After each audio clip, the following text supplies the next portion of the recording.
सरपंच सुगो ग्राम पंचायत मु गत 2022 मसीहा पंचायत निर्वाचन में चाकरी अवसान नाला विजु जनता दलर समर्थित प्रार्थी भाव में पंचायत सरपंच प्रार्थी भाव में लड़ुली और निर्वाचित हेली। पंचायत निर्वाचन समय बहुत अशांति अप्रीतिकर परिस्थिति थिला। मो विरुद्ध में गोटे बड़ ताकत कार्य करूला, तथापि लोक मान स्नेह श्रद्धा मो उपर अजाड़ी हो पड़ा और मु सर्वशेष पंचायत निर्वाचित हेली। किंतु दुख और परितापर विषय जे पंचायत मोर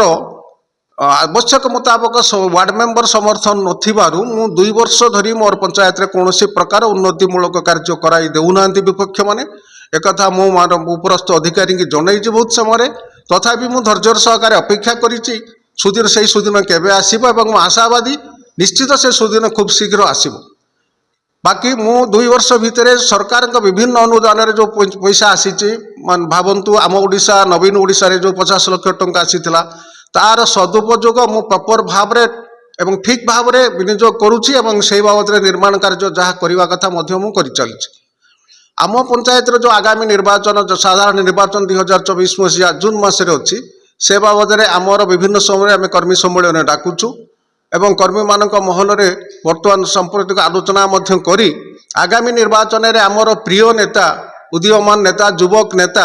आमर जीतू बाबू को किमिति आम पंचायत रु बहुल भाव में समर्थन मिलिबो एवं आम पंचायत रु मध्य आमे बद्धपरिकर अच्छु। आमे विश्वासी एवं मोर कॉन्फिडेंस मोर विश्वास मध्य रही आगामी पंचायत आगामी साधारण निर्वाचन में आमर नेता जीतू बाबू को आमे बहुत मात्रा विपुल मात्रा समर्थन देबो एवं मोर आशा अच्छी मिनिमम 400 रु ऊर्ध्व भोट आम पंचायत रु आमे तांकु निश्चित भाव में बढ़ोतरी दबु बोली मोर विश्वास मध्य रही।